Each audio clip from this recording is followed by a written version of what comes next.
मन टूट गया, वो ला करके देता है।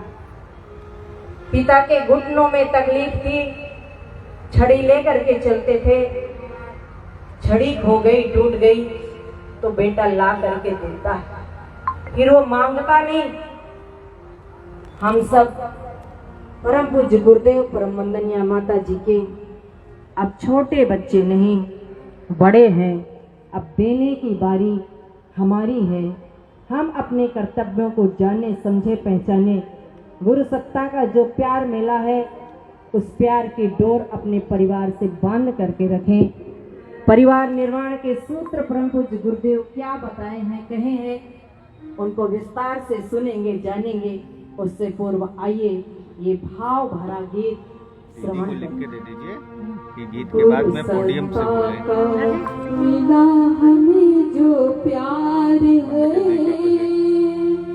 बंधाई से गायत्री परिवार है, बंधाई से गायत्री परिवार है।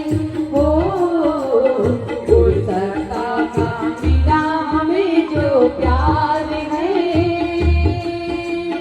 बंधाई से गायत्री परिवार है, बंधाई से गायत्री परिवार है। ओ गुरु सत्ता का मिला हमें जो प्यार है।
करना हमें सुधार है।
बोले परम पूज्य सदगुरुदेव की, परम वंदनीय माता जी की। एक बार पुनः सभी भाई बहन कमर सीधी करके बैठे, दोनों हाथ गोद में रखें। उस उदीयमान सविता देवता का ध्यान करते हुए उस प्राण स्वरूप दुख नाशक सुख स्वरूप श्रेष्ठ तेजस्वी परमात्मा को अपने अंतरात्मा में धारण करते हुए सबके लिए सद्बुद्धि की प्रार्थना के साथ गायत्री महामंत्र एक साथ एक स्वर में उच्चारण करें।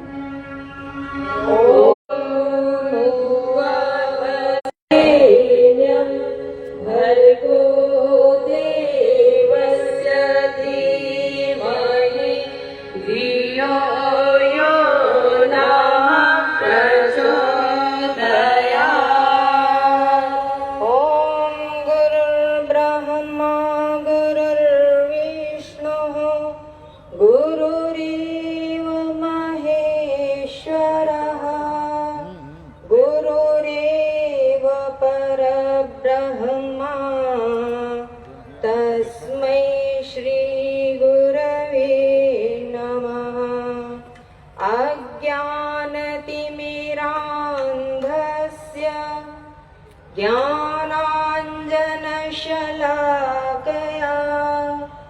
चक्षुरुन्मीलितं येन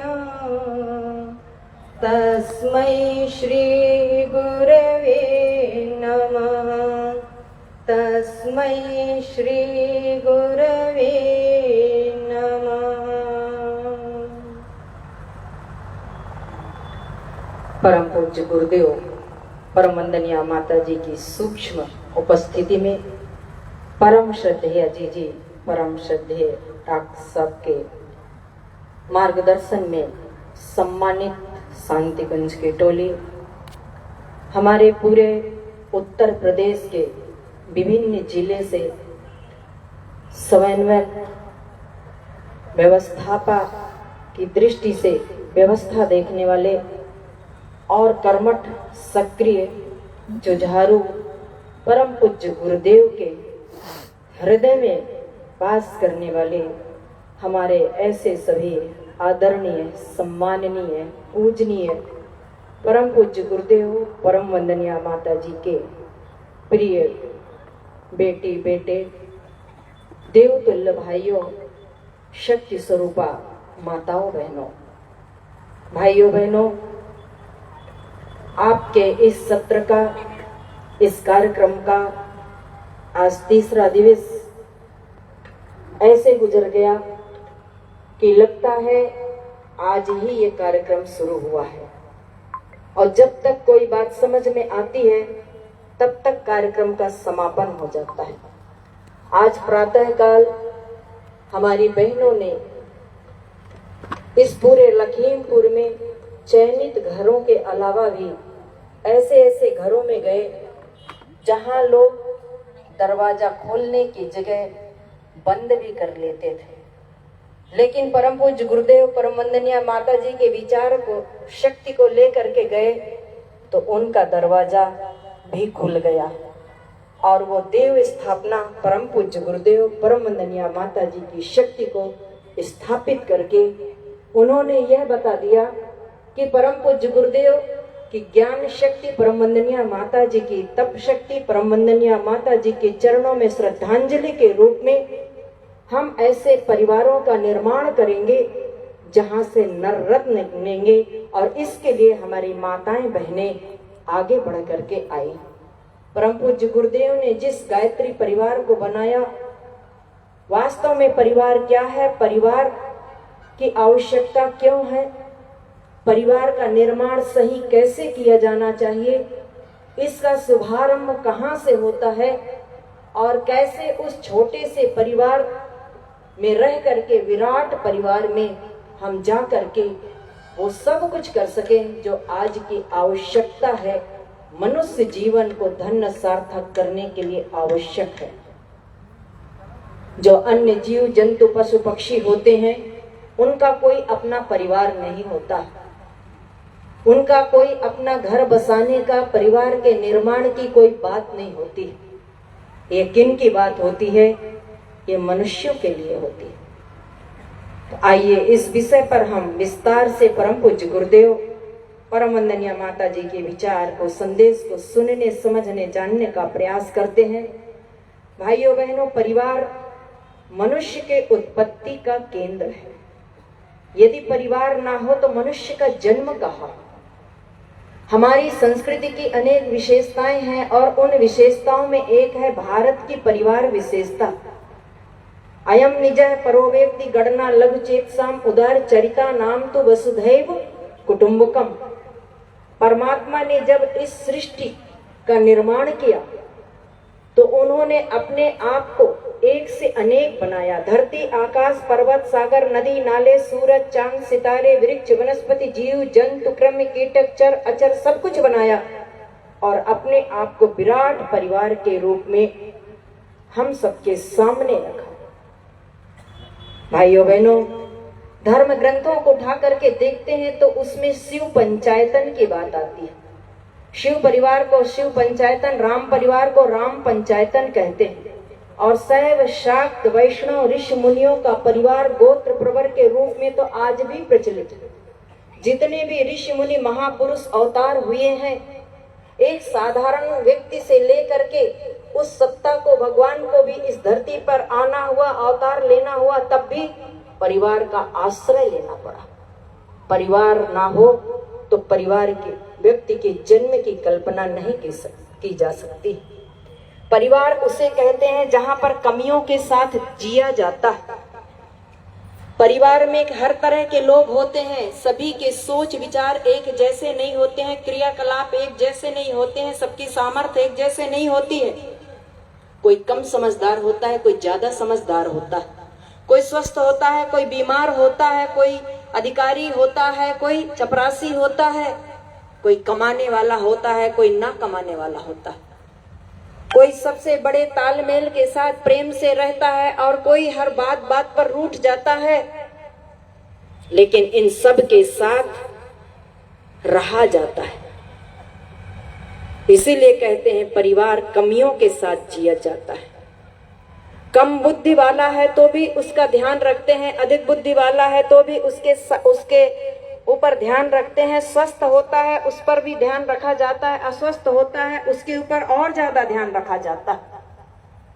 छोटा बच्चा है उस पर भी ध्यान है, बड़े बुजुर्ग है उस पर भी ध्यान है। इसको परिवार कहते हैं। परिवार में काम ज्यादा से ज्यादा होता है लेकिन उसका दाम कुछ नहीं होता, उसकी कीमत नहीं मांगती। ये नहीं कहता कि हम 8 घंटा इसके लिए किए हैं, इसके बदले में हमें कोई कीमत चाहिए। छोटा बच्चा कुछ भी काम नहीं करता, लेकिन घर में जब कोई व्यक्ति बाहर से आता है तो किसी के लिए कुछ लाए या ना लाए, लेकिन उस छोटे बच्चे के लिए जरूर कुछ न कुछ लेकर के आता है। पर्व त्योहारों में बड़ों के लिए भले कपड़े ना आए, लेकिन उसके लिए जरूर लेकर के आते हैं। और वो करता क्या है? कुछ भी नहीं करता है, लेकिन उसके लिए सबसे ज्यादा दिया जाता है, उसका अधिकार सबसे ज्यादा होता है। वहां ये नहीं कहते हैं कि तुम कुछ नहीं करते हो तुम्हें नहीं मिलेगा, नहीं। परिवार इसी को कहते हैं जहां पर काम ज्यादा होता है, दाम कुछ भी नहीं होता है। घर में एक कमाता है, खाने वाले घर के पूरे सदस्य जो 2, 4, 6, 8 होते हैं सब लेते हैं, लेकिन किसी से कीमत नहीं मांगी जाती। किसी के नहीं कहता कि आज तुमने भोजन किया है, इस भोजन की थाली की कीमत तुमको पहले जमा करनी पड़ेगी 10, 25, 50 तब तुम खाओगे, नहीं। एक कमाएगा, सब कोई मिल करके खाएंगे। परिवार भावनाओं से बना होता है। भावनाओं से कैसे बना होता है?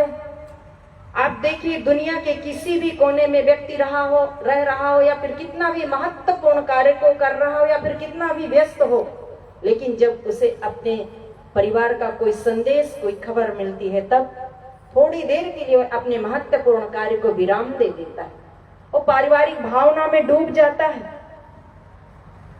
इतना ही नहीं, जब अपने देश का मैच किसी दूसरे देश के साथ होता है, चौवे छक्के पड़ते हैं और जब वो विजयी होता है तो व्यक्ति उछल पड़ता है, खुशी से गड़गड़ाहट उठ की ताली की आवाज आने लगती। क्या बात है, हमारा देश विजयी हुआ। ये पारिवारिक भावना है। परिवार भावनाओं से बना हुआ है। जिस परिवार में स्नेह सहयोग सहकार रूपी त्रिवेणी नहीं बहती है वह परिवार नहीं होता। परिवार वास्तव में वही है जहां पर स्नेह सहयोग सहकार रूपी त्रिवेणी बहती। जिस परिवार में कमियों के साथ जिया जाता है, जिस परिवार में सब एक दूसरे के साथ मिलजुल करके रहते हैं, वास्तव में परिवार वही है। यदि स्नेह प्यार सहयोग सहकार नहीं है तो भले एक घर में एक छत के नीचे रह रहे हो, एक साथ एक चौके में भोजन कर रहे हो, लेकिन वह परिवार परिवार नहीं रह जाता। वो एक जेल खाना की तरह से होता है। या यूं कहिए कि बाड़े में बंद जिस तरह से अन्य जानवर भेड़ बकरी गाय भैंस उस बाड़े में रह लेते हैं, इसी तरह का एक समूह है। या यूं कहिए कि ऐसा समूह ऐसी भीड़ है जो सार्वजनिक स्थलों में देखने को मिलते हैं। रेलवे स्टेशन हो, चाहे बस स्टैंड हो, चाहे फिर धर्मशाला आदि कोई भी ऐसे सार्वजनिक स्थल। भाइयों बहनों, रहने खाने ऐसो आराम की साधन सुविधा की कोई कमी व्यक्ति को नहीं होती है। जहां साधन सुविधा मिले उसको परिवार नहीं कहते हैं। परिवार उसको कहते हैं जहां पर स्नेह सहयोग सहकार रूपी त्रिवेणी बहती है। यदि साधन सुविधा ही सब कुछ होता तो फिर व्यक्ति दिन भर का थका हारा उन 5 स्टार होटलों की तरफ जाता जहां पर ऑर्डर देते ही जो चीज चाहिए आपके सामने प्रस्तुत कर दी जाती है, आप उसका कीमत चुकाइए और उपयोग करिए। लेकिन काम से छूट करके थका हारा दिन भर का व्यक्ति उन साधन सुविधा उन ऐसो आराम के तरफ, उन होटलों के तरफ, उन सुविधाओं के तरफ नहीं जाता। कहाँ जाता है? अपने घर में जाता है। क्यों? क्योंकि बहन की ममता, माँ का प्यार, पिता का वात्सल्य, भाई का सहयोग, पत्नी का समर्पण, बच्चों की किलकारियां, ये भारी कीमत देने के बाद अन्यत्र कहीं नहीं मिलती है, तो सिर्फ और सिर्फ परिवार में मिलती है। इसलिए परम पूज्य गुरुदेव कहते हैं, प्यार और सहकार से भरा पूरा परिवार इस धरती का स्वर्ग। इस धरती का स्वर्ग यदि कहीं देखना है तो प्यार सहकार से भरे पूरे परिवार में होता है। एक ऐसे परिवार का उल्लेख परम पूज्य गुरुदेव पावन श्रीमद् प्रज्ञा पुराण के 3रे खंड में किया। वो ऐसा परिवार था जो ना तो कोई बहुत बड़ा अधिकारी था, ना कर्मचारी था, ना कोई बहुत बड़ा पद वाला था, ना धन वाला था। एक सामान्य सा कर्मचारी था और एक फैक्ट्री में काम करता था। जब वो अपने काम के लिए जाता था, उसकी पत्नी उसके साथ में उसको छोड़ने के लिए जाती। दोपहर का भोजन तैयार करके गरम गरम टिफिन ठीक समय पर, लंच के समय पर पहुंचा देती थी। शाम का समय होता, पुनः उसके स्वागत के लिए उस गेट पर खड़े रहती थी। दिन भर जब अपने काम से उसका पति फुर्सत होता, छुट्टी के टाइम होती, फैक्ट्री से बाहर निकलता, उस गेट पर अपनी पत्नी के हंसता मुस्कुराता प्रसन्न चित्त चेहरे को देख करके दिन भर की सारी थकान को भूल जाता, भगवान को धन्यवाद देता और दोनों प्रेम पूर्वक बातचीत करते हुए घर आ जाते थे। घर में आकर के शाम की एक साथ बैठ करके चाय पीते, फिर भगवान का नाम स्मरण करने के लिए पति संध्या वंदन करता, पत्नी भोजन बनाती। जब रात का भोजन बन जाता, पूरे परिवार वाले एक साथ बैठ करके भोजन करते।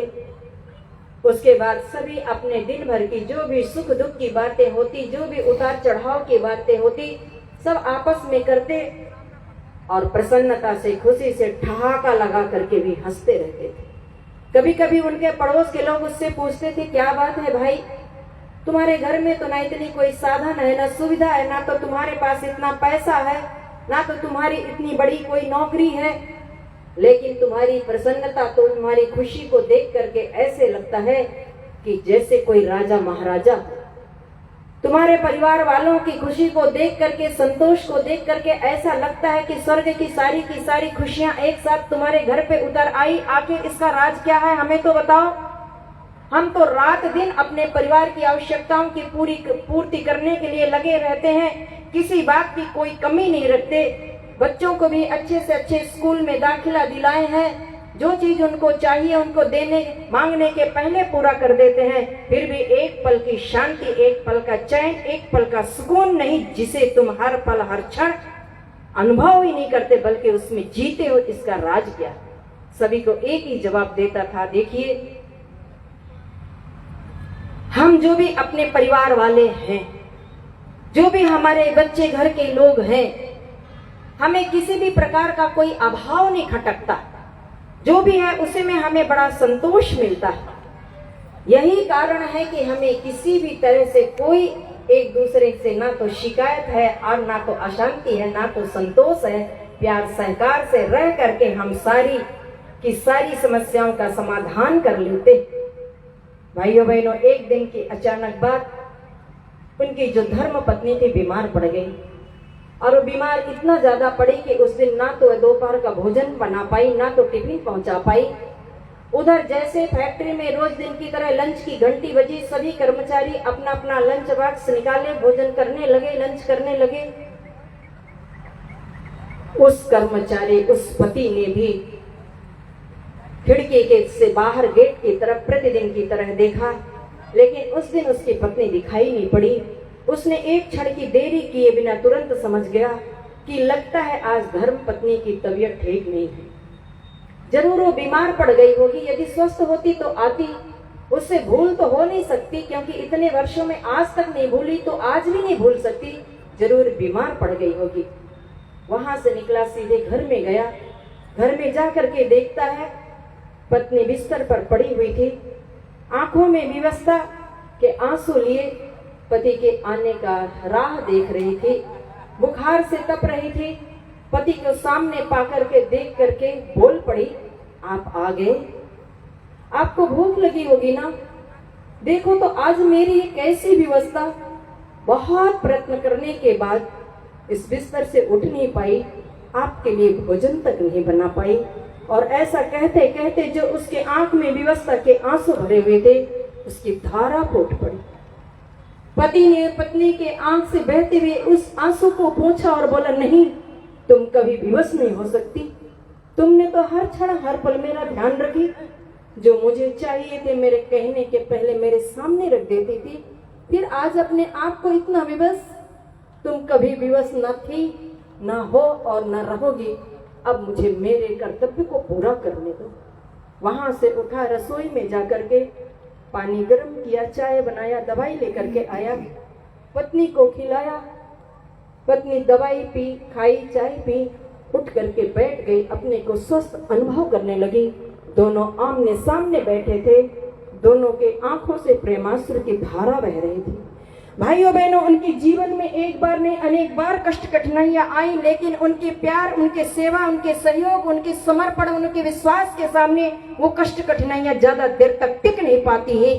ऐसा प्यार, सहयोग, समर्पण, सेवा, विश्वास जिन पति पत्नी के जीवन में होता है, उनका जीवन धन्य सार्थक बनता है, और वही आदर्श दंपत्ति कहलाते हैं। उन्हीं का घर स्वर्ग बनता है, उन्हीं के घर में नर रत्न पैदा होते।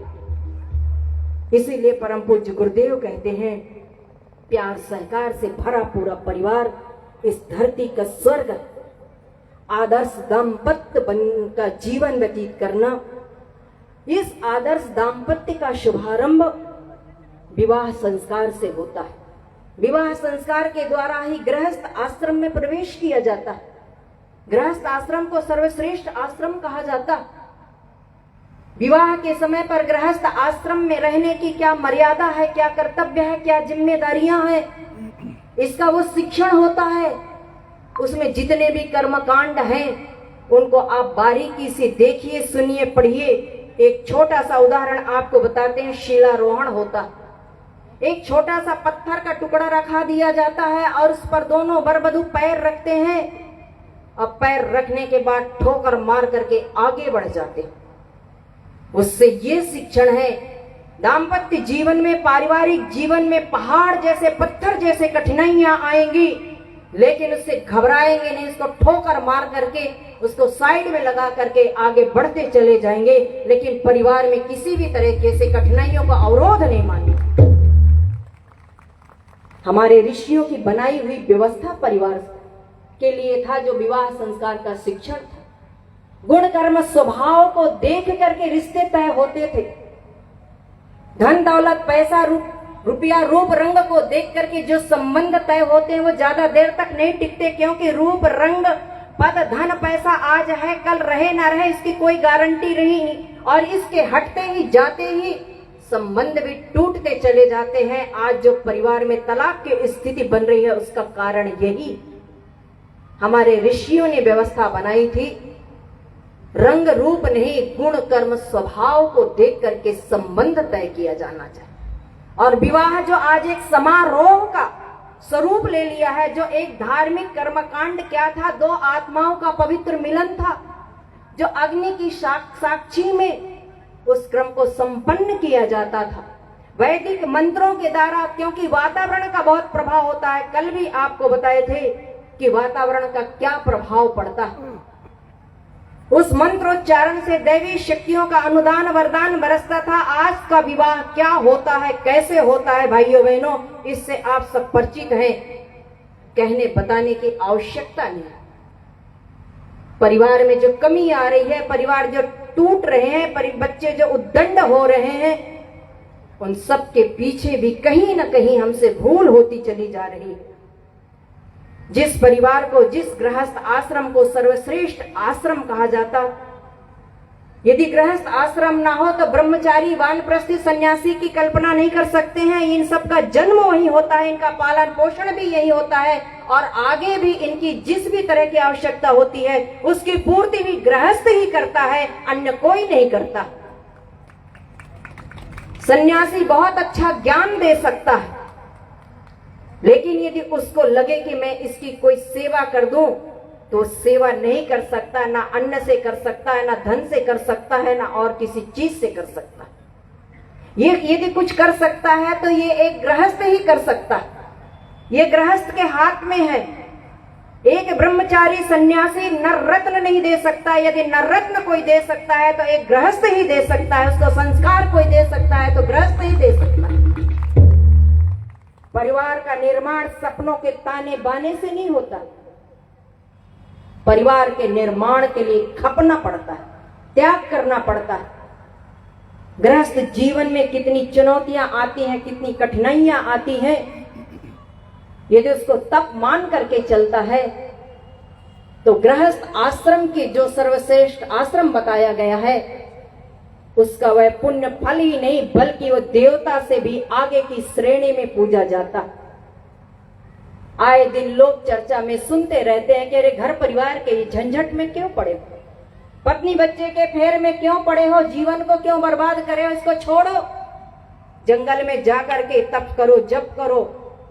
भाइयों बहनों, एक छोटी सी आपको घटना बताते हैं। एक ऐसा युवक जो धन धान से संपन्न कुलीन परिवार का था, उसने भी कहीं से सुन रखा था कि घर परिवार झंझट का कारण है, इसमें रह करके कुछ आत्मोन्नति नहीं हो सकती है। एक दिन अपने घर परिवार को छोड़ा, पत्नी बच्चे अबोध थे, माता पिता असमर्थ थे, लेकिन सबको छोड़ करके चला गया जंगल में और एक पेड़ के नीचे बैठ करके कठोर तप करने लगा। उसके कठोर तप कष्ट को देख करके देवराज इंद्र को बड़ी दया आई, तो देवराज इंद्र ने एक स्वर्ण पक्षी का रूप धारण करके उसके सामने प्रकट हुआ और बोला, हे युवक, तपस्या श्रेष्ठ कार्य है, इसमें कोई संदेह नहीं। लेकिन शब्द को सुनकर के युवक चौंक पड़ा, क्योंकि लेकिन किंतु परंतु ये सब संदेह सूचक। उसने कहा कि आप कह रहे हैं तपस्या श्रेष्ठ कार्य है, फिर आपने जो लेकिन शब्द लगाया इससे मेरे अंदर संदेह हो गया, आखिर क्या बात। देवराज इंद्र बोले, इसी वास्तविकता का बोध कराने के लिए तो मैं स्वर्गलोक से तुम्हारे पास इस पक्षी के रूप में आया हूं। हे युवक, तपस्या श्रेष्ठ कार्य है, इसमें कभी लेश मात्र किंचित मात्र का संदेह मत करना, लेकिन तुम जिस घर परिवार को छोड़ के आए हो शायद उसकी महत्ता को नहीं जानते हो। तपः श्रेष्ठम प्रजानामि मूल में तन संशय कुटुंब विधि नाने यस्मिन् सर्वम प्रतिष्ठितम।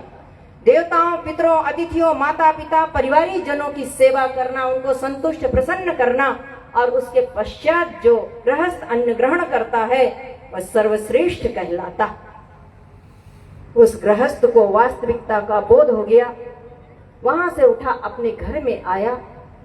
घर में आया, देखता है, दरवाजे के पास पहुंचा दो छोटे छोटे बच्चे थे, दौड़ करके आए, पिता की गोद में लिपट पड़े। पिताजी आप हमें छोड़ करके कहाँ चले गए थे? रोज हमें घुमाने के लिए ले जाते थे, जब आप नहीं थे हम जाते थे, सब लोग हमसे पूछते थे। वो अपने पिता के हाथ पकड़कर, उंगली पकड़कर चलते थे।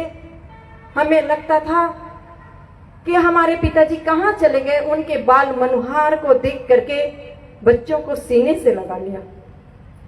जिन बच्चों में भगवान का रूप देखा जाता है, इनको इसको मैं छोड़ करके कहाँ चला गया। दूसरे तरफ दृष्टि जाती है, माता पिता बैठे थे। 3 दिन व्यतीत हो चुका था, माता पिता ने अन्न का एक निवाला ग्रहण नहीं किया था। जिसका बच्चा एक ही उसके लिए आधार हो और वो बिना बताए चला गया हो, उस अपने प्राण प्रिय बच्चे की याद में किसी माता पिता के गले से निवाला नहीं उतरता। उन माता पिता की भी ऐसी स्थिति थी। बच्चे को पा करके बड़े खुश हुआ, माता पिता बड़े प्रसन्न हुए। माता पिता के उन भावों को देखकर जब वो माता पिता के हाथ उस बच्चे के सिर पर पड़ा, माता पिता जिसको चारों धाम की यात्रा का पुण्य मिलता है, उससे कहीं श्रेष्ठ माता पिता की सेवा में मिलता है। मैं इन माता पिता को छोड़ करके कहाँ चला गया था? किस भगवान को ढूंढने चला गया था? जीवंत जागृत भगवान तो मेरे घर पर बैठे हुए थे। आगे बढ़ा, दरवाजे के पीछे पत्नी खड़ी थी, जिसने वादा किया था साथ जिएंगे साथ मरेंगे, जीवन में कोई भी कठिनाई आ जाए, चुनौती आ जाए, साथ साथ मिलकर के चलेंगे। लेकिन आंख में इसी तरह के वो अपने भाव को लेकर के जैसे कि सब कुछ बयां कर दी कि आप भी ऐसे छोड़ के बिना बताए क्यों चले गए? जाना ही था तो बता देते। मैं आपकी धर्म पत्नी थी, कभी नहीं रोकती, मैंने अपने धर्म का पालन करती। लेकिन अग्नि की फेरे में आपने मुझसे वादा किया था, चाहे कोई भी परिस्थिति हो साथ नहीं छोड़ूंगा। भाइयों बहनों, उसे अपने घर में वह स्वर्ग की अनुभूति, उन देवी देवताओं और भगवान की अनुभूति उन पारिवारिक जनों के बीच में हो गई। उसने अपने पारिवारिक जीवन, गृहस्थ जीवन का जो कर्तव्य है, धर्म है, उसको पूरा करने के लिए चल पड़ा। जो भाई बहन ये समझते हैं कि यदि हम घर परिवार में रह करके अपना आत्मविकास, आत्मोन्नति नहीं कर सकते हैं, तो शायद ये बहुत बड़ी भूल करते हैं। पारिवारिक जीवन एक उच्च स्तरीय योग साधना है, ये किसी योग साधना से कम नहीं है। भले कोई तपस्वी वर्षों की तप साधना कर रहा हो और उसे जो रिद्धि सिद्धि मिली हो, लेकिन उससे कहीं प्रभावशाली, शक्तिशाली सिद्धि गृहस्थ आश्रम में रहकर, पारिवारिक जीवन में रह करके अपने कर्तव्यों का निर्वाह करने से वो सारी शक्तियां उसे मिलती हुई चली जाती।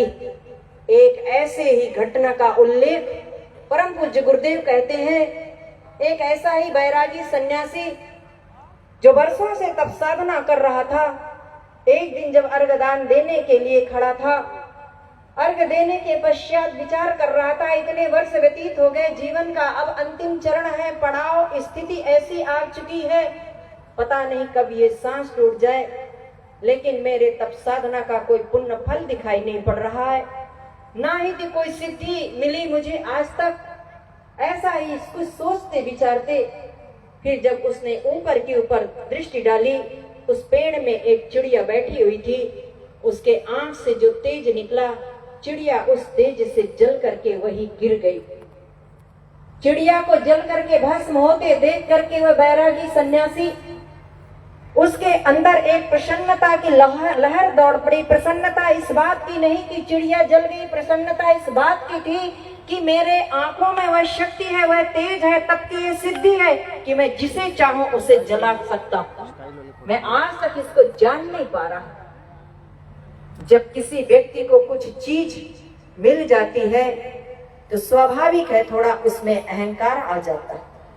किसी की दोस्ती थोड़ी जाने पहचाने ऊंचे पहुंच वाले लोगों से हो जाती है, मंत्री मिनिस्टर से हो गई, कॉलर ऊंचा करके चलता, देख लूंगा, मेरी पहचान तो वहां तक की, सहज है। महात्मा जी के अंदर भी ये चीज आ गई। महात्मा जी वहां से उठे, लेकिन उधर पूर्ति के लिए, भिक्षाटन के लिए जाना पड़ता था। एक गृहस्थ के दरवाजे पर पहुंचे, आवाज दी, भवती भिक्षाम देहि। अंदर से उसकी कोई प्रतिक्रिया नहीं। दोबारा फिर से आवाज, थोड़ी ऊंची आवाज में लगाया, भवती भिक्षाम देहि। इसकी भी कोई प्रतिक्रिया नहीं। महात्मा जी बड़े क्रोधित होने लगे। तीसरी बार आवाज लगाने ही वाले थे कि अंदर से गृहिणी भिक्षा का पात्र लेकर के निकली, दरवाजे पे पहुंची, बड़े विनम्रता से बोली, महात्मन विलंब के लिए क्षमा करें, भिक्षा स्वीकार करें। महात्मा जी बोले, विलंब का कारण? उस गृहिणी ने बड़ी विनम्रता से बोली, महात्मा आप तो जानते हैं हम गृहस्थ लोग हैं, बच्चे को स्कूल जाने का समय हो गया था, उसका टिफिन तैयार करने लगी। पति को ड्यूटी जाने का समय हो गया था, जलपान कराने लगे। वृद्ध माता पिता मेरे भगवान के समान हैं, उनको भी दवाई की आवश्यकता थी, समय से दवाई देना था, उनको दवा देने लग गई। बस इसी सेवा में होने के कारण आपकी सेवा में पहुंचने के लिए मुझे विलंब हो गया, क्षमा करें और भिक्षा स्वीकार करें। महात्मा जी बोले, तुम जानते नहीं कि हम कौन हैं, हमारी तप साधना को नहीं जानती। उस गृहिणी ने बड़ी विनम्रता से बोली, महात्मा मैं ये जानती हूँ, आपने वर्षों से तप साधना किया और ये भी जानती हूँ कि आपको सिद्धि प्राप्त है, लेकिन आप भी एक बात मेरे ध्यान से सुन लीजिए। इतनी ऊंची आवाज में बोलने की आवश्यकता नहीं, क्रोध करने की आवश्यकता नहीं। मैं वही निरीह चिड़िया नहीं कि आपके क्रोध से जल करके भस्म हो जाऊं। महात्मा जी के पैर के नीचे की धरती कांप उठी। महात्मा जी पूरा पसीना पसीना हो गए। ये क्या है? वर्षों से जो मैंने इतना कठोर तप साधना किया, मेरे अंदर वो दृष्टि नहीं आई कि मैं सब कुछ जान समझ सकूं, देख सकूं। ये कोई साधारण स्त्री नहीं, मुझसे भी अधिक शक्तिशाली प्रभावशाली तपस्विनी। माता जी उस गृहिणी के बात को सुन करके महात्मा जी का सारा क्रोध ठंडा पड़ गया। उनको अपनी वास्तविकता का बोध हो गया, विनम्र हो गए, दोनों हाथ जोड़े, बोले देवी क्षमा करें, मैं क्रोध में आकर, तप के अहम में आकर न जाने क्या कुछ कह दिया, मुझे क्षमा करें। और यदि क्षमा कर दी हो तो एक बात बताने का कष्ट करें कि आपको जो ये दिव्य शक्ति प्राप्त हुई है, सब कुछ जान समझ लेने की ये दृष्टि प्राप्त हुई है, इसके लिए आपने कितना कठोर तप साधना किए, कितने वर्षों तक कौन से मंत्र का जप किया, कौन सा व्रत अनुष्ठान किया, कौन सा दान पुण्य किया, क्या क्या किया, जिससे ये शक्ति तुम्हें प्राप्त है। उस गृहिणी ने बोली, महात्मन हम तो साधारण गृहस्थ लोग हैं, हमारे पास इतना समय कहाँ कि हम घंटों बैठ करके उपासना साधना करें, कोई मंत्र का जाप करें। हम तो साधारण गृहस्थ लोग हैं, सुबह शाम थोड़ा बहुत 10-25 मिनट, घंटा, आधा घंटा का समय मिल जाता है, उसी में टूटे फूटे शब्दों में भगवान का नाम स्मरण कर लेते हैं। कभी महीना 15 दिन में कोई एकादशी त्रयोदशी का व्रत कर लेते हैं, कभी मोहल्ले पड़ोस में कोई कथा भागवत सत्संग होता है, उसमें महीना, 6 महीना, 2 महीना में चले जाते हैं, घंटा 1 घंटा शामिल हो जाते हैं। बस इतना ही हमको आता है और कुछ नहीं। लेकिन एक काम हम जरूर करते हैं, वो ये कि अपने पारिवारिक जिम्मेदारी को, पारिवारिक दायित्व को, गृहस्थ आश्रम की जो मर्यादा बताई गई है, जो धर्म कर्तव्य है, जिसे हमारे ऋषियों ने बनाया है, उसके पालन में कहीं भी कोई हम कंजूसी नहीं करते हैं, कोई कमी नहीं रखते हैं। पारिवारिक जनों को भगवान का रूप मानकर उनकी सेवा करते हैं। यही कारण है कि दृष्टि सब कुछ जानने समझने की क्षमता प्राप्त। भाइयों बहनों, गृहस्थ एक तपोवन है जिसमें संयम, सेवा और सहिष्णुता की साधना करनी पड़ती।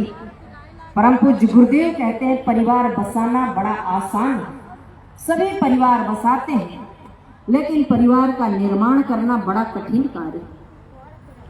परिवार के निर्माण करने के लिए परम पूज्य गुरुदेव ने सूत्र दिए हैं। यदि उन सूत्रों को याद रख लें तो परिवार का निर्माण बहुत सहजता से हो जाता है। उसके पहले परम पूज्य गुरुदेव इस बात पर भी संकेत करते हैं, विचार देते हैं, कहते हैं क्या कि परिवार में यदि सुख शांति चाहिए, परिवार में कलह अशांति यदि आप चाहते हैं ना हो, प्यार सहकार से भरा पूरा परिवार बने, परिवार टूटने ना पाए, बिखरने ना पाए, तो इसके लिए पहले आप 5 बातों को गांठ बांध लो। वो 5 बात क्या है?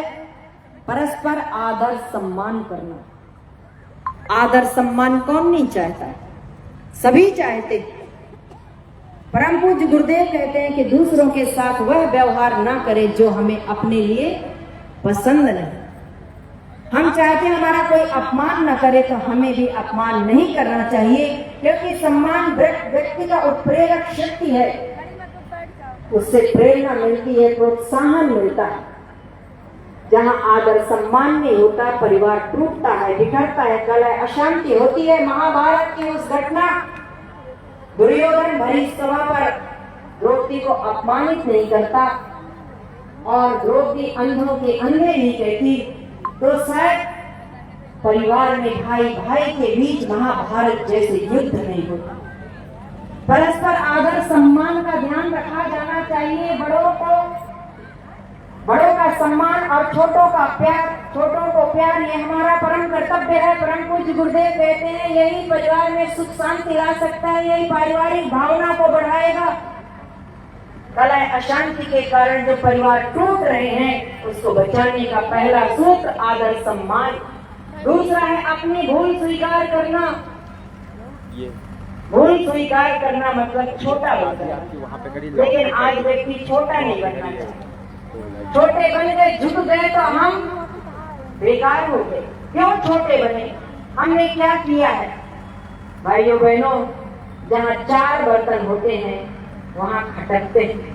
गलती नहीं है तो भी थोड़ी देर के लिए भी छोटा बन जाए, इस गलती को स्वीकार कर लीजिए, तो बात कलह अशांति वाली, लड़ाई झगड़े वाली समाप्त हो जाती है।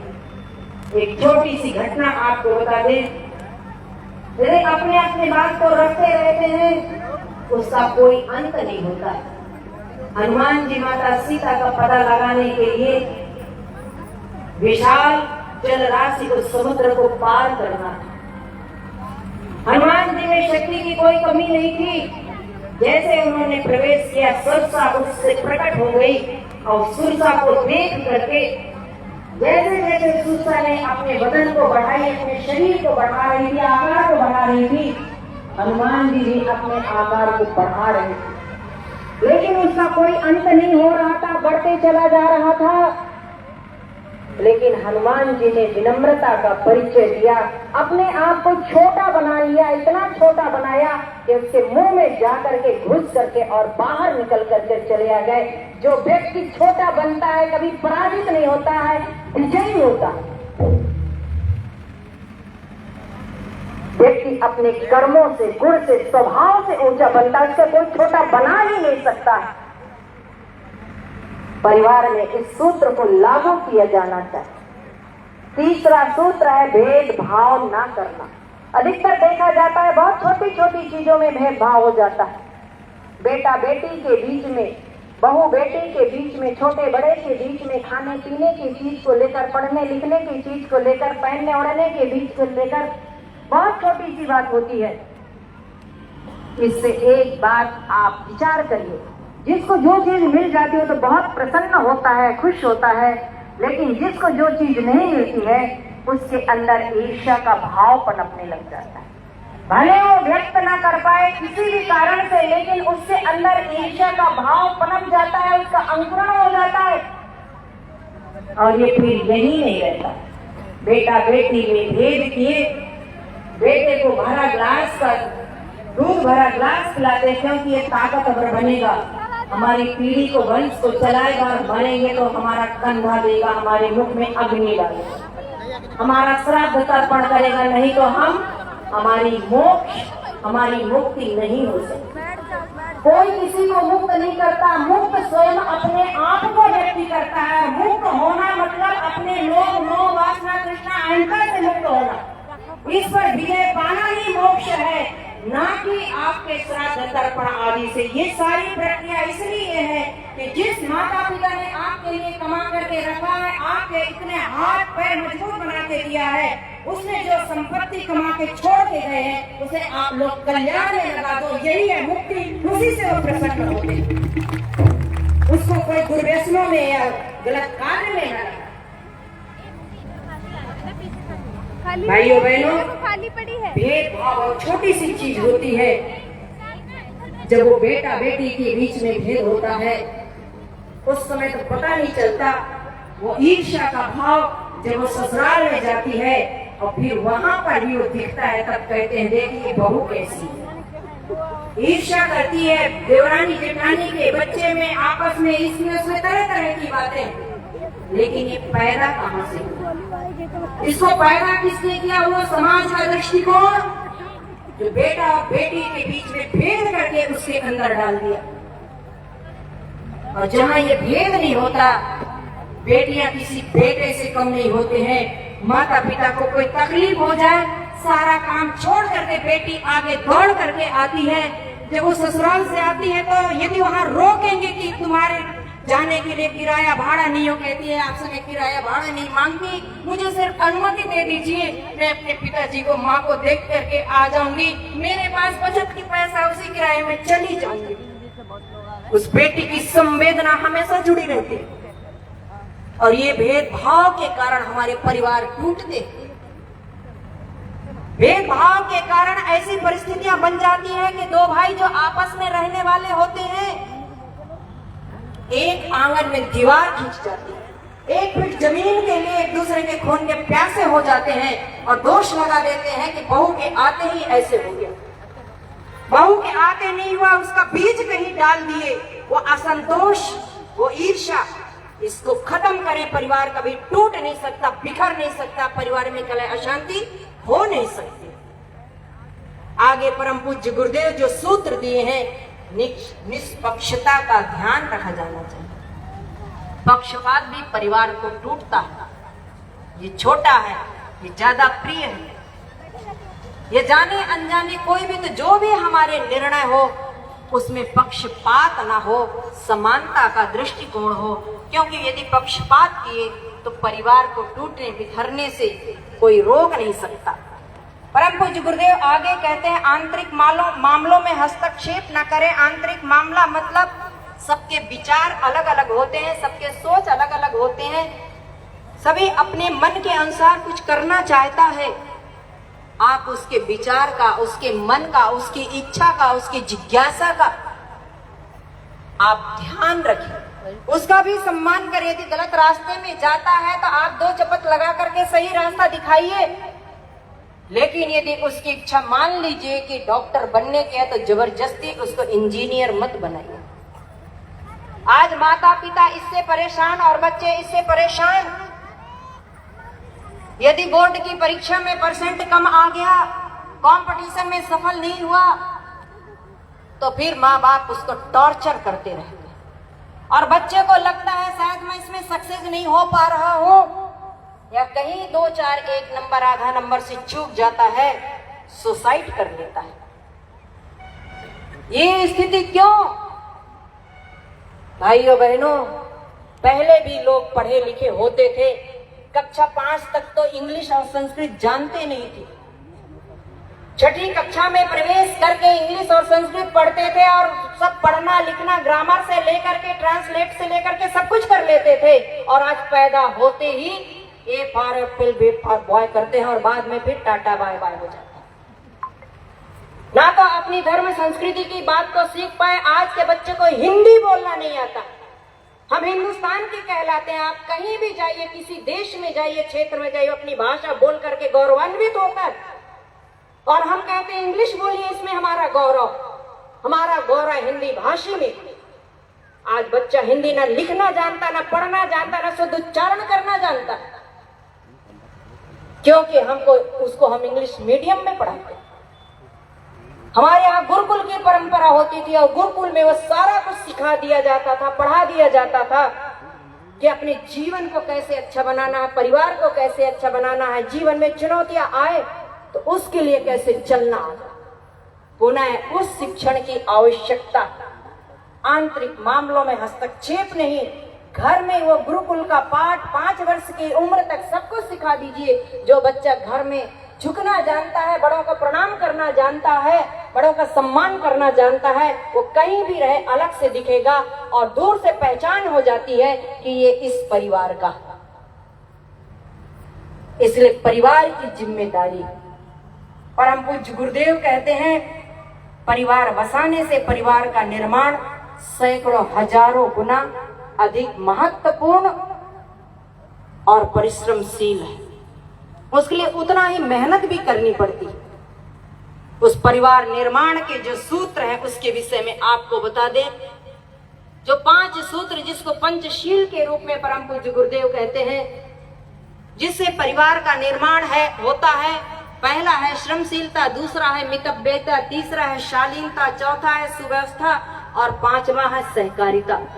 ये 5 ऐसे सूत्र हैं, यदि ये 5 परमेश्वर के रूप में, पंच के रूप में हर घर परिवार में लागू कर लिया जाए तो परिवार का सही निर्माण हो जाता है। श्रमशीलता,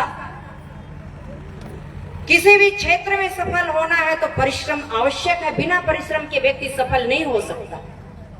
साधारण स्कूल कॉलेज की पढ़ाई 2, 4, 6 घंटे में उस कक्षा को पास कर सकते हैं, लेकिन किसी कंपटीशन में यदि सफल होना है, पास होना है तो 2-4 घंटे या 2-4 किताब के पढ़ने से नहीं होता।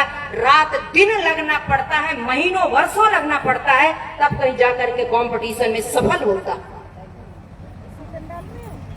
किसान रात दिन मेहनत करता है, तब फिर जाकर के एक बीज के उसके 100 बीज निकलते हैं।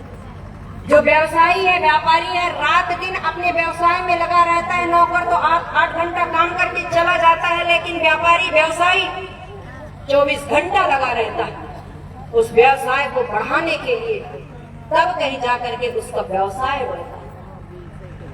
पदोन्नति करने के लिए, आगे के पोस्ट में प्रमोशन पाने के लिए भी आगे की चीज की तैयारी करनी पड़ती है, तब कहीं जाकर के व्यक्ति सक्सेस होता है। घूस रिश्वत मिलावट वाली चीजें नहीं चलती है। जब उस कंपटीशन में या उस परीक्षण में खड़ा होना होता है तो फेल हो जाता है। सैनिक जब पूरा अपनी ड्यूटी करने के लिए पूरा ट्रेनिंग ले लेता है, मजबूत हो जाता है शारीरिक मानसिक दृष्टि से, हर दृष्टि से, तब वो सफल होता है, अन्यथा उसको अलग कर दिया जाता है। हर परिवार में भी इसी ट्रेनिंग की आवश्यकता। कठिनाइयां, चुनौतियां जितनी भी आ जाए, लेकिन परिश्रम से हम कभी घबराएंगे नहीं। परम पूज्य गुरुदेव कहते हैं, बेटा आप अपनी संतान को, अपने बच्चे को, अपनी औलाद को यदि कोई संपत्ति देना चाहते हैं, कोई दौलत देना चाहते हैं, तो उसे आप परिश्रमशील बना दीजिए। क्योंकि यदि परिश्रमशील है तो वो कठिन से कठिन परिस्थितियों में, भगवान न करे कोई ऐसी परिस्थिति आ जाए कि सब कुछ होते हुए भी सबका विनाश हो जाए और कुछ भी न बचे, लेकिन जब परिश्रमशील होगा तो पत्थर में पानी पैदा करने की सामर्थ्य उसके अंदर होगी, वो हार नहीं खाएगा बल्कि उसमें भी सफल हो जाएगा। दूसरी बात ये भी कहते हैं, जो परिश्रमशील होता है, मेहनत कश होता है, वो सेवा भावी भी होता है। आप चाहते हैं कि आपके बच्चे आपकी सेवा करें, उसे परिश्रमशील बनाइए। परिश्रमशील होता है, बहाना नहीं करता है, वो सेवा करता है। एक छोटी सी घटना याद आ गई। एक परिवार की 2 दोस्त थे। एक ने अपने बच्चे को पढ़ा लिखा करके बहुत ऊंची पोस्ट में पहुंचाया और इस देश में सर्विस करते करते उसकी पोस्टिंग विदेश में हो गई। अपने परिवार को लेकर के बहुत अच्छे से रहता था, उसको कोई भी पैसे की कमी नहीं। माता पिता के लिए रहने की बहुत साधन सुविधा से संपन्न घर बना दिया। फैमिली डॉक्टर का भी चुनाव करके रख दिया, पैसा भी भेजते रहता था, कोई बात की कमी नहीं। दूसरा जो था, अपने बेटे को बहुत बड़ा अधिकारी नहीं बना पाया, एक छोटा सा कर्मचारी बनाया था और सभी एक साथ मिलजुल करके रहते थे। एक दिन जिसने अपने बेटे को बहुत बड़ा अधिकारी बनाया था, वो विदेश में रहता था। अपने बेटे को एक टेलीग्राम भेजा, बेटा पता नहीं अभी शरीर जवाब देने की स्थिति में हो गया है, कभी चलती चलती सांस छूट जाए, कोई भरोसा नहीं, ऐसा लगता है कि एक बार नाती पोते को तुम लोगों को देख लेता, जी भर के बच्चों को गोद में ले लेता, खिला लेता, तो शांति से इस दुनिया से इस शरीर को छोड़ता। ऐसा करो, थोड़े दिन की छुट्टी लेकर के आ जाओ। बेटा भी वहां से तार भेज देता है, पिताजी अभी समय नहीं है, छुट्टी नहीं मिल पाएगी, हम नहीं आ पाएंगे, आपको जो भी जरूरत हो आप बताइएगा, वो हम सब कुछ उसकी पूर्ति कर देंगे। उस समय पिताजी को कुछ भी नहीं लगा, लेकिन जब अपने दोस्त के यहाँ जाता है, देखता है अपने दोस्त से बातचीत कर रहा था, उसी बीच में जब उनका बेटा आया, पिताजी से बोलता है, पिताजी कल रात में आप सो नहीं पाए, आपको बहुत जोर की खांसी आ रही थी, देखिए अभी आपके लिए मैं ये दवा लेकर के आया हूँ, और कल सवेरे आप मेरे साथ चलिएगा, डॉक्टर का अपॉइंटमेंट भी लेके आया हूँ, आपका चेकअप करा करके आपकी दवाई करानी है। उसके बाद अंदर गया, माँ बैठी हुई थी, माँ के पास गया, अपने बैग से एक मालिश वाली दर्दनाशक तेल की शीशी निकाला, बोला माँ कल रात भर तुम दर्द से करा रही थी, शायद तुम्हारे कमर में घुटनों में दर्द है, लाइए इसकी मालिश कर देता हूँ, देखिए मैं तेल लेकर के आया। माँ बोली बेटा तू सुबह से गया था, अभी आया है, दिन भर काम करता रहा, थक गया होगा, जा तू नहा धो, खा पी थोड़ा आराम कर ले। बेटा बोलता है नहीं माँ, मैं कैसे थक सकता हूँ, मैं तुमको दर्द में ऐसे छोड़ करके कैसे आराम कर सकता। तुमने मुझे एक बार बचपन की मेरी कहानी सुनाई थी ना, कि मैं छोटा था, बहुत ज्यादा बीमार पड़ गया था, इतना बीमार पड़ा था कि डॉक्टर के पास तुम ले जा रही थी, वहाँ पर जिस भी डॉक्टर के पास ले जाती मेरा इलाज करते, लेकिन मैं ठीक नहीं हो पा रहा था। एक दिन, 2 दिन, 4 दिन नहीं, सप्ताह तक तू इस डॉक्टर से उस डॉक्टर, इस अस्पताल से उस अस्पताल तक घुमाते रही, लेकिन मैं ठीक नहीं हुआ, और तेरे पास के पैसे भी खर्च हो गए थे। अंतिम में तूने अपने मंगलसूत्र को उतारा और जा करके मेडिकल स्टोर में देने गई, बेचने गई कि आप मेरे इस मंगलसूत्र को ले लीजिए और मेरे बेटे के लिए दवाई दे दीजिए। डॉक्टर ने जो दवाई लिखी थी, उस दवाई के लिए मंगलसूत्र को बेच करके लेने गई। उस दुकानदार ने कहा ये तो तुम्हारे सौभाग्य का प्रतीक है, इसे क्यों बेच रही हो? उसने कहा मेरा सौभाग्य मेरा बेटा है, यदि वो बच गया तो मेरे लिए सब कुछ है, इस प्रतीक को मैं पहन करके क्या करूंगी, आप इसे लीजिए और मुझे दवा दीजिए। दवाई ले करके आया और बच्चे को लगाया, उससे वो बच्चा ठीक हो गया।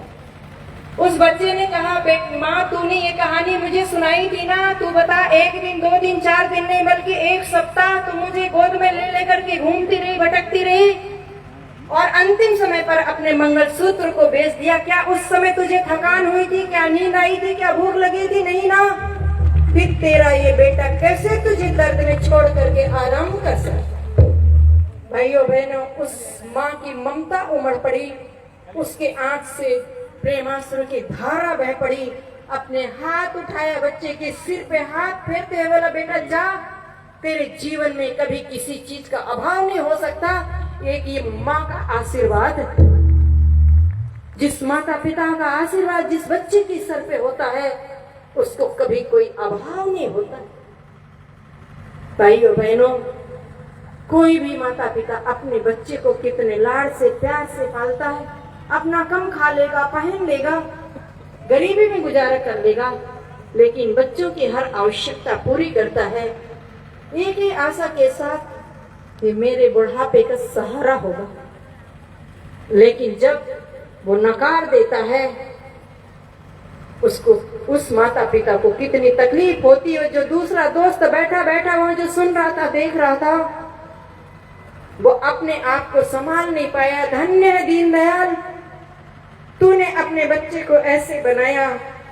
मैंने तो सोचा बड़ा पद वाला होगा, धन वाला होगा, इसी से बड़ा माना जाएगा, लेकिन तूने इसे बड़ा नहीं महान बना दिया। यदि बच्चे हो तो ऐसे और माता पिता हो तो ऐसे। लेकिन ये बने कब? जब उसको परिश्रमशील बनाया। इसलिए परम पूज्य गुरुदेव कहते हैं वास्तविक पूंजी है उसको परिश्रमशील बनाया। दूसरा सूत्र है मितव्ययिता। मितव्ययिता मतलब फिजूल खर्ची से बचना और बचत करना। आप कितना कमाते हैं महत्व इसका नहीं है, महत्व इसका है कि आपके पास बचत कितनी। जो बचत है वही आपकी वास्तविक पूंजी है। परम पूज्य गुरुदेव कहते हैं आप अपने धन को अपने लिए खर्च करिए, बच्चों के लिए करिए, परिवार के लिए करिए, जो भी आपकी आवश्यकता है उन सब के लिए करिए, लेकिन फैशन में, दिखावा में, फिजूल में आप मत करिए, क्योंकि इसमें जितना भी करेंगे इसका कोई अंत नहीं है, ये अनंत है। आज फैशन में कितना खर्च होता है, पैर के नाखून के उंगली से लेकर के सिर के बाल तक के लिए मैचिंग चलता है और उसका कोई मतलब नहीं। शादी ब्याहों में, समारोहों में देखें भाइयों बहनों, मैचिंग नहीं बिगड़ना चाहिए और एक ड्रेस नहीं, इसमें फोटो वीडियो बन गया इसलिए अब ये नहीं चलेगा, अब दूसरा चलेगा। इतने ड्रेस रखे हुए होते हैं कि व्यक्ति भूल जाता है, लेकिन बाजार में जाता है फिर और खरीद के ले आता है। हम आपको लेने के लिए नहीं मना करते हैं, आपकी जितनी मर्जी है लीजिए, लेकिन आवश्यकता जितना है उतना लीजिए। इतना मत लीजिए कि आप भूल जाएं या उसका नंबर ही न लगे। आप 1000 रुपए मीटर की जगह लाख रुपया मीटर का लीजिए, लेकिन एक समय पर एक ही शर्ट, एक ही पैंट, एक ही कुर्ता, एक ही पैजामा, एक ही धोती, एक ही साड़ी पहनेंगे। एक साथ 10 ड्रेस नहीं पहन सकते। देखने का शौक है, मन नहीं मानता है। आप मार्केट में चले जाइए, शोरूम में चले जाइए, मॉल में चले जाइए, दिखाने का पैसा कोई नहीं लेता, बल्कि ये मॉल वाला, शोरूम वाला आपको बैठाएगा बड़े प्रेम से और चाय पानी भी पिलाएगा और वो कपड़ों को भी दिखाएगा। आप इसको देखिए, उसको देखिए, जितना देखना है आप अपने आंखों को संतुष्ट कर लीजिए। आवश्यकता है लीजिए और नहीं है तो फिजूल में खर्च मत करिए, फिजूल खर्ची से बचे। आज एक ये ऐसा रोग आ गया, हमें कहने में संकोच नहीं।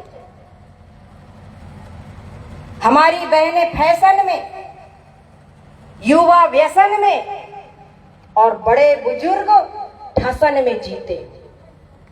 और आज सबसे बड़ा व्यसन क्या है? मोबाइल,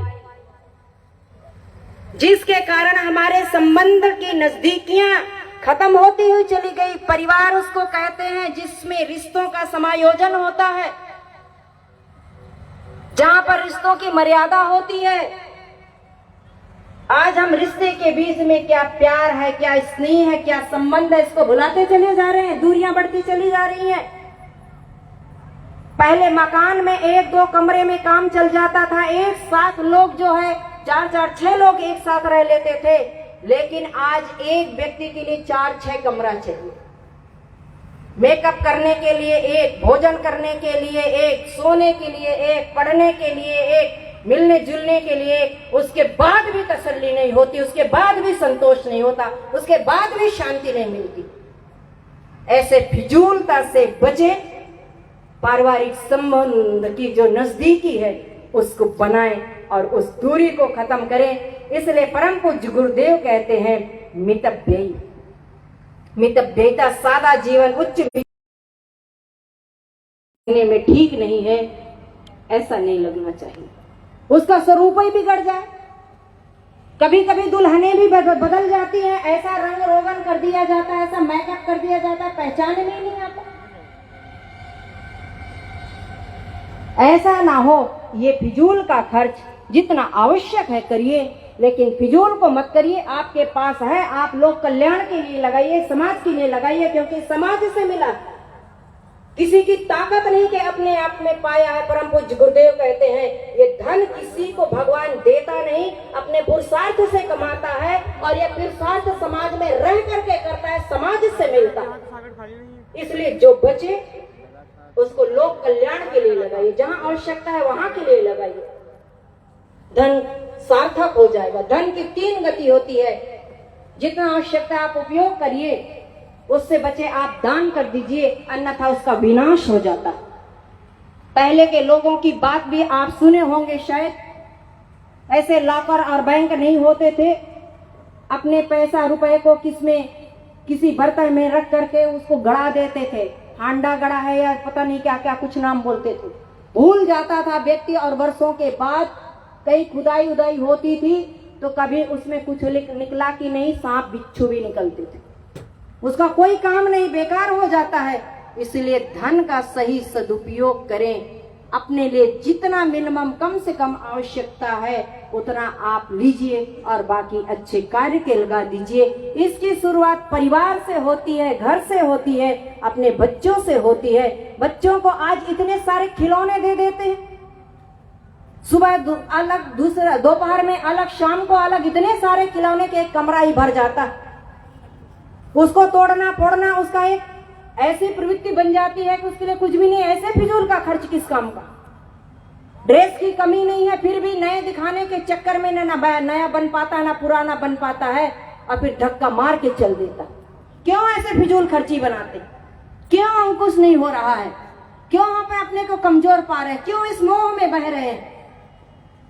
ये उनके लिए समस्या नहीं, हम अपने लिए समस्या बनाते हैं।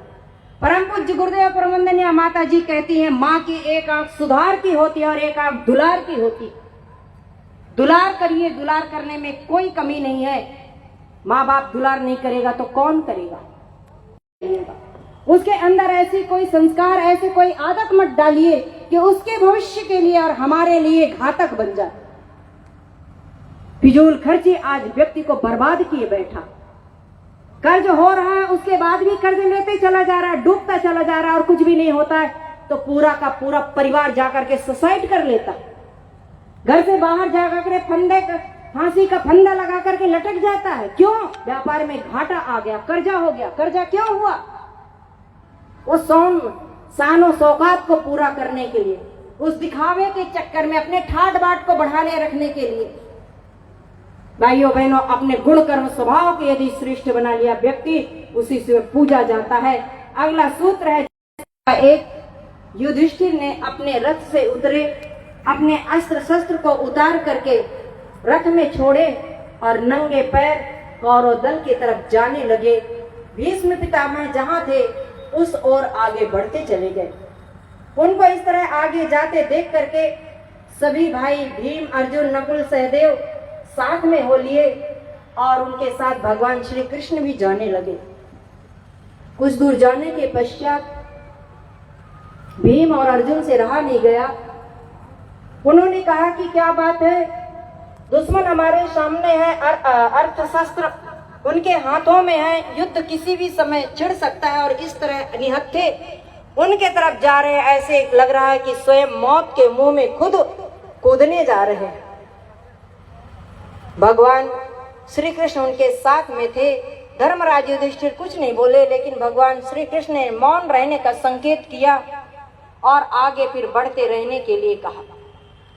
आगे सीधे बढ़ते रहे चुपचाप। जब भीष्म पितामह के पास पहुंचे, धर्मराज युधिष्ठिर दोनों हाथ जोड़कर विनम्रता पूर्वक भीष्म पितामह के चरणों में गिर गए, प्रणाम किया और बोले कि हे पितामह, कहते हैं लेकिन हम तब तक युद्ध नहीं करेंगे जब तक हमें आप युद्ध की आज्ञा नहीं देंगे। आप हमें युद्ध की आज्ञा दें, क्योंकि हम विवश हैं और विजय श्री का आशीर्वाद भी दें। धर्मराज युधिष्ठिर के इस तरह विनम्रता शालीनता पूर्वक वचन को सुन करके भीष्म पितामह दोनों हाथ से उसे उठाए और बोले, हे युधिष्ठिर उठो, तुम्हारी विनम्रता, तुम्हारी सज्जनता, तुम्हारी शालीनता ने मुझे विवश ही नहीं किया, बल्कि इससे मैं बहुत ज्यादा प्रसन्न हूँ, खुश हूँ। जाओ, मेरा आशीर्वाद सदैव तुम्हारे साथ है विजय श्री का। मैं चाहे जिस भी पक्ष से युद्ध करूं, लेकिन विजय श्री तुम्हारे साथ रहेगी। मेरी आज्ञा है, मेरी आदेश है कि जाओ तुम युद्ध पर करो। आज्ञा लेकर के आगे बढ़े। नकुल, सहदेव, भीम, अर्जुन भी प्रणाम किए, आशीर्वाद लिए। गुरु द्रोणाचार्य जी के पास पहुंचे। गुरु द्रोणाचार्य के चरणों में भी गिर करके प्रणाम किया, आशीर्वाद लिया। वहां से भी विजय श्री के आशीर्वाद लेकर के युद्ध के मैदान में आए। उस युद्ध का परिणाम आप सभी जानते हैं। जहां पर इच्छा मृत्यु का रक्षा कवच पहने हुए, जहां पर ऐसे ऐसे योद्धा जिनको कोई परास्त नहीं कर सकता एक तरफ हो, और जहां पर सिर्फ 5 पांडव हो, उनके साथ और कोई नहीं। लेकिन विजय किसकी हुई? पांडवों की हुई। क्यों? क्योंकि उनने युद्ध प्रारंभ होने के पहले विजय श्री का आशीर्वाद प्राप्त किया। वो आशीर्वाद उन्हें कब मिला? उनकी शालीनता, उनकी विनम्रता, वो झुके तो वो आशीर्वाद मिला। आज व्यक्ति झुकना नहीं जानता, प्रणाम ऐसे करता है कि चांटा मार रहा। ज्यादा से ज्यादा झुका तो घुटने को छूता है। पैर के नाखूनों से वह दिव्य शक्तियां प्रवाहित होती है, सकारात्मकता। व्यक्ति जब प्रसन्न होता है तो वो उसकी जो सकारात्मकता है वो चीज उसमें प्रवाहित होती है, वही आशीर्वाद होता है। तब उसके मुंह से अच्छी चीज निकलती, जाओ खुश रहो, प्रसन्न रहो। ये कब होता है? जब सामने वाला व्यक्ति खुश होता है। और खुश कब होता है? जब हम उसे प्रणाम करते हैं। ये विनम्रता, शालीनता है। परम पूज्य गुरुदेव कहते हैं ये ऐसी पूंजी है जो बिना कीमत के मिलती है, और इसको व्यक्ति यदि गंवा दिया तो फिर कुछ भी नहीं रह जाता है। इसलिए किसी भी कीमत में अपनी शालीनता को, विनम्रता को, सज्जनता को गंवानी नहीं चाहिए। ये उसकी वास्तविक पूंजी। ये परिवार में इसको सिखाना, बताना, ये परिवार निर्माण का सूत्र। अगला सूत्र परम पूज्य गुरुदेव कहते हैं सुव्यवस्था। सुव्यवस्थित होकर के, संगठित होकर के रहना। एक साथ जो है, जो भी चीजें सुव्यवस्थित रखी हुई होती है वो आकर्षित लगती है, सुंदर होती है, टिकाऊ होती है, मजबूत होती है। सुंदरता सबको प्रिय है। यहाँ सुंदरता किस बात की है? सुव्यवस्था किस बात की है?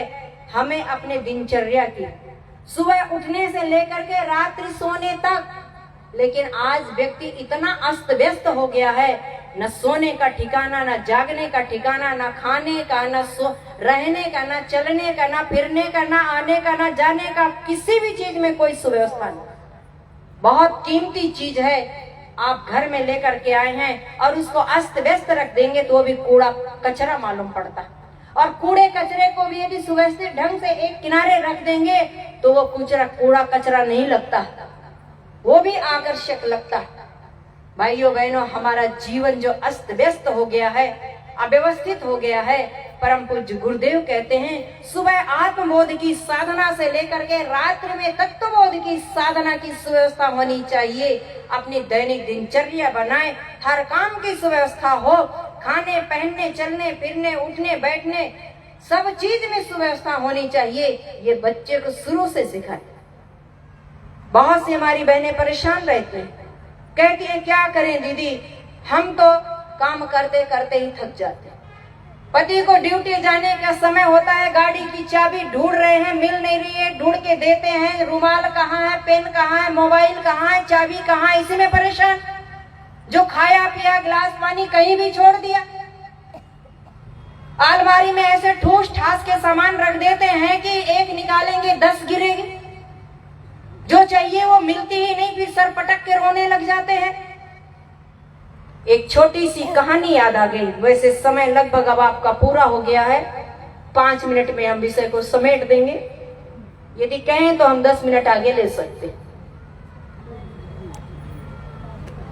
सुव्यवस्था की जो बात बता रहे हैं, एक छोटी सी आपको कहानी बताते हैं। एक ऐसा परिवार था जिनके घर में सुव्यवस्था नाम की चीज नहीं थी। माने कोई चीज कहीं भी रख दे वो चीज मिलती नहीं थी। एक दिन उनके घर में उनके बहुत जान पहचान के बहुत पुराने दोस्त आ गए। जिससे पुरानी दोस्ती होती है, मिलते हैं, बड़े प्रसन्न होते हैं व्यक्ति।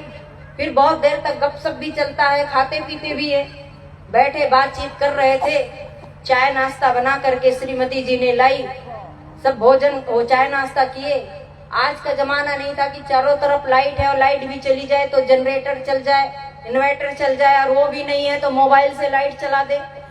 ये उस समय की घटना है जब चूल्हे से भोजन बनता था, दीपक जलाते थे, लालटेन जलाते थे। उस समय की बात।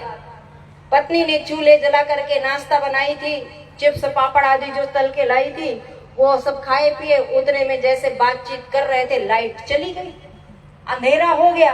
अंधेरा हो गया तो श्रीमती जी से बोले कि जाओ कुछ दिया बत्ती जला करके ले आओ, मोमबत्ती ही जला के ले आओ। वो किचन में गई, जा करके माचिस मोमबत्ती दीपक ढूंढने लगी, लेकिन कहीं सुव्यवस्थित रखा हो तब तो मिले। वो ढूंढते ढूंढते हाथ इधर उधर घुमाई, कढ़ाई में तेल रखा था, उसके हाथ में तेल लग गया। तेल ठंडा था। तेल लगने के बाद फिर भी वो माचिस हाथ में, दीपक हाथ में ना लगा। इधर उधर फिर से हाथ घुमाई तो रोटी बना करके, जो तवा रखी हुई थी चूल्हे से रोटी बनी थी, तो तवा पीछे से काला काला था, उलट करके पलट करके रखी थी, पूरा हाथ तवे से लग गया। और जब हाथ तवे से लग गया, पहले तेल लगा था, काला लगा, हाथ पूरा काला काला हो गया, तब भी माचिस दीपक न मिला। दोनों गाल पे हाथ रख करके बैठ गई। हाय राम, इस घर में तो कोई चीज मिलती ही नहीं। इतने में लाइट आ गई, बच्चे चिल्लाने लगे भूत भूत भूत, क्योंकि पूरा काला काला मुंह में छप गया था। कहानी सुन करके बड़ी हंसी आती है, लेकिन ये दुर्दशा हंसी के पात्र वो सब बनते हैं जिसके जीवन में अव्यवस्था होती है, जिसके जीवन में सुव्यवस्था नहीं होती। अगला सूत्र परम पूज्य गुरुदेव कहते हैं, सहकारिता मतलब मिलजुल करके रहना। संगठन की शक्ति बड़ी तीव्र होती है। जहाँ संगठन है, मिलजुल करके रहते हैं, उसमें बहुत ताकत है। विपरीत प्रकृति के हैं, विपरीत स्वभाव के हैं, लेकिन एक उद्देश्य के लिए, कार्य के लिए एक साथ मिल करके रहते हैं, उसको कोई हिला नहीं सकता, तोड़ नहीं सकता। एक छोटा सा उदाहरण बताते हैं। आग और पानी, ये दोनों विपरीत प्रकृति के हैं। आग लगी हो और आप पानी डाल दीजिए तो आग बुझ जाती है, विपरीत प्रकृति के है कि नहीं। लेकिन जब ये दोनों मिल जाते हैं, आग जला करके पानी गर्म करते हैं, अब उस गर्मी से जब वो पानी भाप बन जाता है, तो उस भाप से शक्तिशाली इंजन को चला देने की ताकत उसमें आ जाती है। संगठन शक्ति की ये प्रमाण है। भाइयों बहनों, हम सब विभिन्न प्रकृति के हैं, स्वभाव में, घर परिवार में, समाज में एक तरह के लोग नहीं होते हैं, अलग अलग तरह के लोग होते हैं, लेकिन एक उद्देश्य, एक कार्य, एक लक्ष्य के लिए हमें संगठित होकर के रहें। परिवार में संगठन, चार भाई बहनों के बीच में इसका शुभारंभ होता है और ये हमारे पूरे जीवन तक चलता है। इसलिए परम पूज्य गुरुदेव कहते हैं कि ये पांचों सूत्रों को प्रत्येक घर परिवार में अपनाया जाना चाहिए, लागू किया जाना चाहिए। इसी से परिवार का सही निर्माण होता है। जिस परिवार का सही निर्माण हो जाए, वह घर देवता, उस घर में देवता निवास करते हैं, वह परिवार आदर्श बन जाता है, वह परिवार देव परिवार बन जाता है। वहां रहने वाले लोग देवता कहलाते हैं, वह भूमि स्वर्ग बन जाती है। परिवार निर्माण के लिए परम पूज्य गुरुदेव ने प्रज्ञा पुराण का 3रा खंड पूरा विस्तार से छोटी छोटी कहानियों के माध्यम से लिखा है। जितनी भी ये सारी बात आपको बताए हैं, सब उसमें लिखा हुआ है, हमारी ये कोई बात नहीं है। परम पूज्य गुरुदेव ने ये सारी चीजें लिखी हुई है और एक वांग्मय भी है परिवार निर्माण से। आप उसको पढ़ लीजिए, सुन लीजिए। ये आप अपने परिवार के लोगों को सुनाइए, समझाइए, पढ़ाइए। छोटी छोटी पुस्तकें भी हैं। आज हमारी बहनें घर घर में जो दो स्थापना के लिए गई, उसमें जो परिवार का वो सेट बना हुआ है, आप उसमें देखिए कितने प्रेरणाप्रद चीज है और जिससे घर को स्वर्ग बनाया जाता है। भगवान करे आप सब लोगों का घर परिवार स्वर्ग बने, देवताओं का निवास हो। भगवान की कृपा दृष्टि सदैव आप लोगों के ऊपर बरसती रहे। परम पूज्य गुरुदेव परम वंदनीय माता जी का स्नेह आशीर्वाद सदैव मिलता रहे।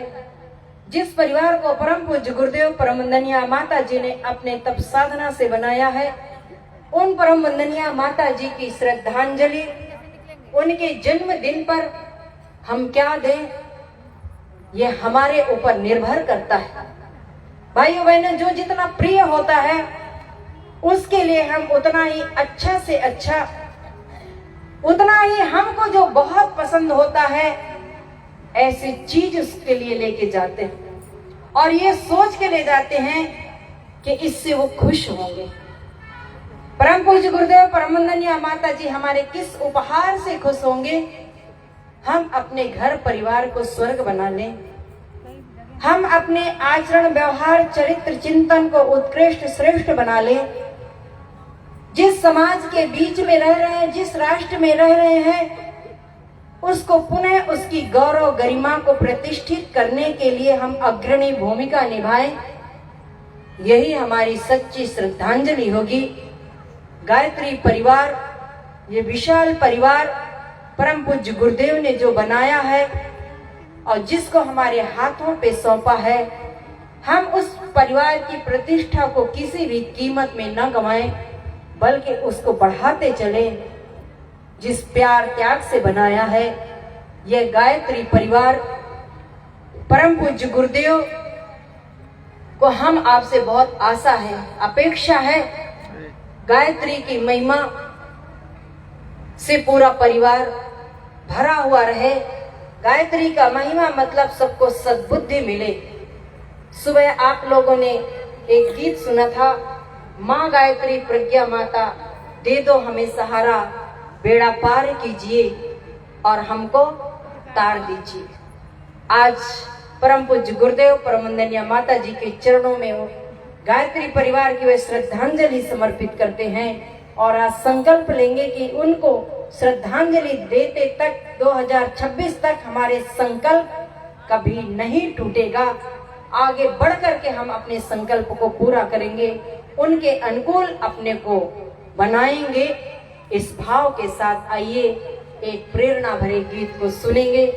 इस विषय को अभी यहीं विराम देंगे जब तक आरती की यहाँ तैयारी की जा रही है। इस भाव भरे प्रेरणा गीत को सुने। पवन सुगंधित जैसे मन को नंदन वन कर देता, वैसे ही गुरुदेव का दर्शन सारे जीवन के पाप ताप दुख दर्द को हर लेता। बोलो जय गायत्री माँ, बोलो जय गायत्री माँ। इस भाव के साथ ताली बजाते हुए आप संकीर्तन करें। ओम शांति समाप्त। पवन सुगंधित जैसे मन को नंदन वन कर देता।